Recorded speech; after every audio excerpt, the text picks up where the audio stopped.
When Disney announced it was making a new DuckTales series back in 2017, I was instantly drawn to it out of a certain sense of nostalgia.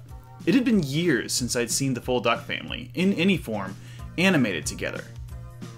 And the idea of getting to know these classic Disney characters all over again was exciting. That new version of DuckTales, as it turned out, was about a lot more than nostalgia. Yes, it thrived by diving deep into comic and cartoon lore, pulling details from some of the best Disney Duck stories ever told, but it also forged its own path with new ideas, story concepts, and of course, new characters. And not just side characters either, but new cast members with fully developed identities and intriguing backstories that leave you wanting to know more. Enough so that some of them deserve their own episodes. Well, at least that's the case with Lena, Magica De Spell's niece from the Shadow Realm. Most of her story has come in the form of Webby-centric episodes, but in Season 3, she gets a story of her own. This is The Phantom and the Sorceress. Magica De Spell is easily one of Scrooge McDuck's most iconic villains. She stands out as a fan favorite in old Disney Duck comics, the original 1987 DuckTales series, and of course, this new show. She's a little different in each incarnation, but she's always fun. A powerful, threatening sorceress, perpetually after Scrooge McDuck's #1 dime. And in Disney's new DuckTales series, she's also one of the most consistently funny characters on the entire show, mixing the allure of a powerful, threatening sorceress with a hilariously jaded attitude, a narcissistic overconfidence, and this incredible, sarcastic, deadpan, mocking performance from Catherine Tate. Magica De Spell is great, but she's not actually the star of this story. Her niece, Lena, is. Lena has been with the show since the very first season. She befriended Webby, working as an agent of Magica De Spell, but wound up sacrificing herself to save her new friends, getting herself banished to the Shadow Realm. The magic of friendship eventually brought her back, but left a lot of hanging questions. What, exactly, is Lena? She refers to Magica as her aunt, but she's also clearly a creature created from shadow magic who matured into her own person. In this episode, we finally get to explore that. We finally get to explore what Lena is. And at the start of this episode, the answer to that question is trouble. Let me guess, you started playing this videographical game. Legends of Legend Quest? And then someone made a wish around Lena, and the game became real. Lena still wears her Aunt Magica's amulet, but that magical artifact is cracked and hard to control. It seems like almost anything will set the magic off. You kids should know by now that nothing good has ever come from magic. Hey, except you, Lena. Hey, I know I'm great. It's magic that's the problem. I'll drink. Lena kinda just wants to get rid of her magic, but Webby insists that it's an important part of who she is. And while having a sleepover one night, a mysterious visitor kicks off a chain of events that will change Lena's life forever. Donald's extremely lucky cousin, Gladstone Gander. Gladstone is one of my favorite Disney Duck side characters. His stories are never all that deep or important, but they're always fun. He serves as this polar opposite to Donald's characteristically bad luck. He leads a charmed life. Money flies into his wallet when he needs it. He wins sweepstakes on a daily basis, and just about everything goes his way. Until now, at least. Gladstone's luck seems to be gone. I had to walk here. It took hours. No one offered me a ride. No passing hang glider scooped me up, and not one gust of wind whimsically carried me. It isn't long until we find out why, as a darkly cloaked figure shows up and tries to steal Lena's magic. Violet concludes that Gladstone's luck must have been magic-based, and the cloaked villain probably robbed him of that good fortune. She thinks she knows who that mysterious stranger is, too.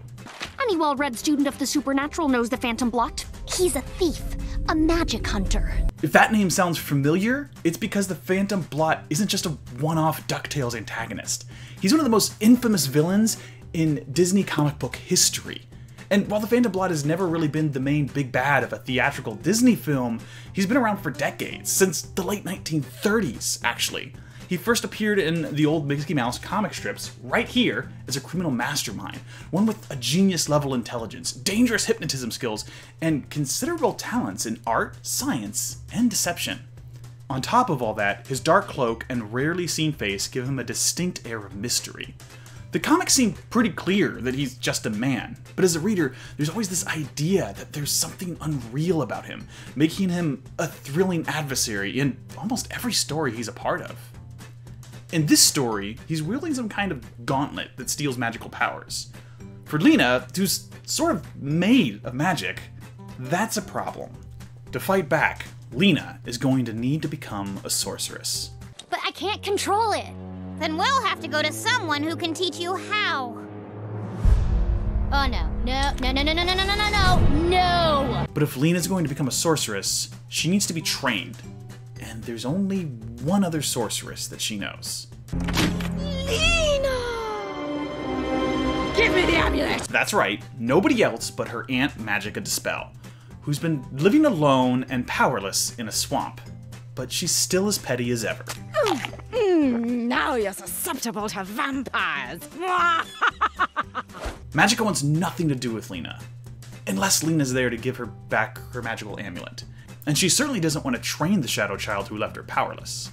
But once she hears the name of the Phantom Blot, she changes her tune. And she quickly gives Lena, Webby, and Violet a history lesson that, I think, is the first true backstory that the Phantom Blot has ever had. One day, I destroyed their village. One of the survivors proclaimed he'd put an end to magic and came after me, like dozens before. But this one was different. This Shadow Puppet flashback story is really brief, but I actually think it says a lot. For one, it reinforces the idea that no matter how enjoyable Magica is to have on screen, she's definitely pure evil.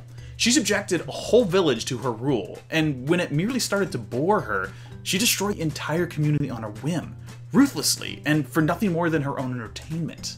The fact that the Blot was one of the only survivors kind of implies that not many survived. At the same time, this story helps us empathize with Magica. She's scared, she's been on the run, ruthlessly pursued by a creature that wants nothing but revenge, and who we know is not fully altruistic himself. After all, the Phantom Blot is part of the fiendish organization for world larceny. Oh, so sorry to bother you, Mr. Blot. Oh, you're busy. I'll come back. Finally, it subtly shows us one more thing. Magica may not have the power of her amulet, but she still has some latent magic. At least enough to manipulate shadows into telling a complex story that no mundane talent of shadow puppetry could achieve. We'll come back to that in a minute. But before we move on, I want to point out one other thing. Magica's shack. It's a total mess, and there's just something perfectly poetic about it. That when archenemies Scrooge McDuck and Magica De Spell are both at their lowest, they retreat to fortresses of self-pity built out of takeout pizza boxes. Something about that's just really funny to me. Anyway, after some back and forth arguing, Lena and Magic bury their respective prides and decide to work together. Will you train me to use my magic to defeat Blot? And then, this happens.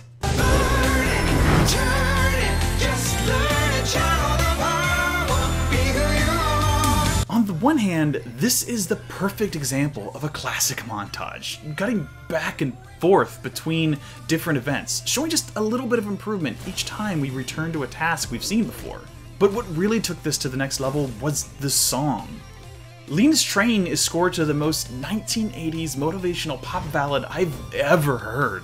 It's amazing, and I genuinely love it. If you're gonna lift the montage sequence right out of the 80s and 90s movies, you may as well take the soundtrack too.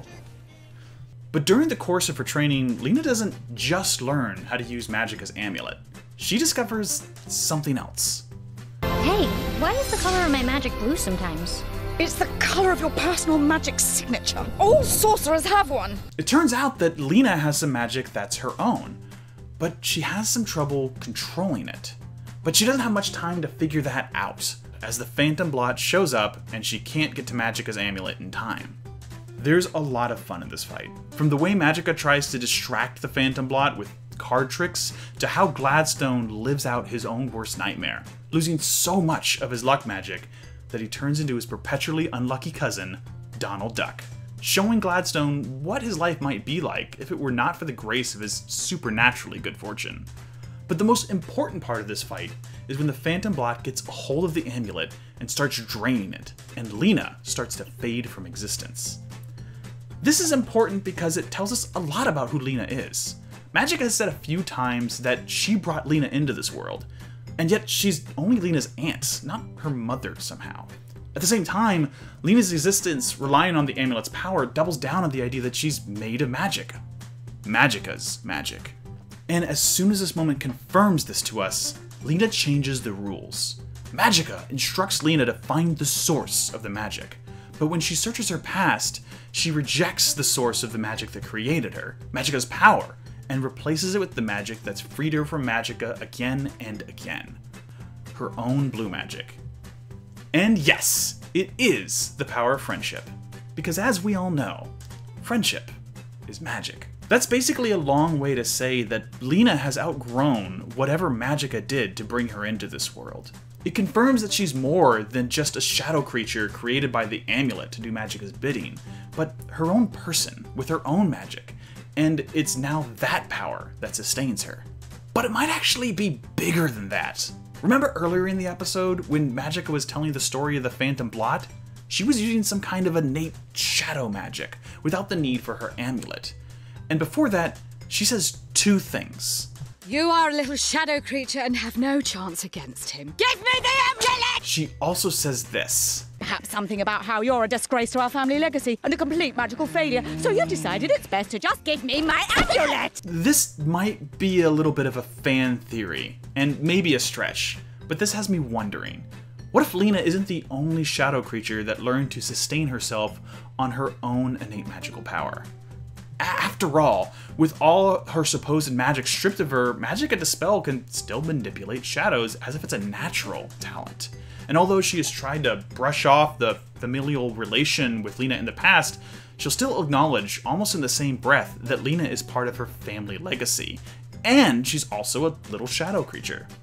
Maybe Magica is more than just a witch. Maybe she's the first creature from the Shadow Realm to come to the other side.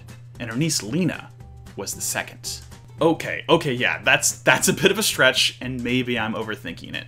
But I like that this episode has so much in it that those possibilities are there in the first place. Even without all that lore, it's an inherently fun episode, with a ton of great moments from Gladstone, who does get his luck back, by the way. Some genuine moments of friendship between the girls, and all the awful, hilarious moments with Magica herself.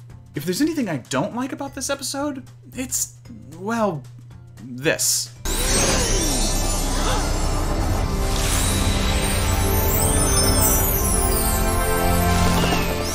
Seeing Lena transform into a new level of magic was an awesome peak for the episode, but I really don't know what to make of this superhero smock. It feels like about as 1990s as her montage song.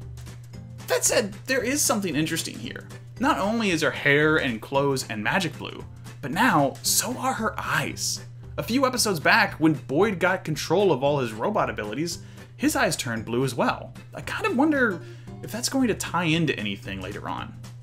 Either way, that's it for this story. It's a fun episode packed with a classic Disney villain, one of my favorite side characters, Magica De Spell, and a deep dive into Lena, all wrapped into one. And it did it really well. What do you think the deal is with Lena's backstory? Let me know your theories and ideas in the comments below, or tell me what you think about my idea. Is it on the right track or totally off base? And while you're there, please take a moment to like, subscribe, hit the notification bell, and do all those other friendly YouTube algorithm things. It really all helps the channel grow. In the meantime, thanks for watching, and as always, take it easy, Internet.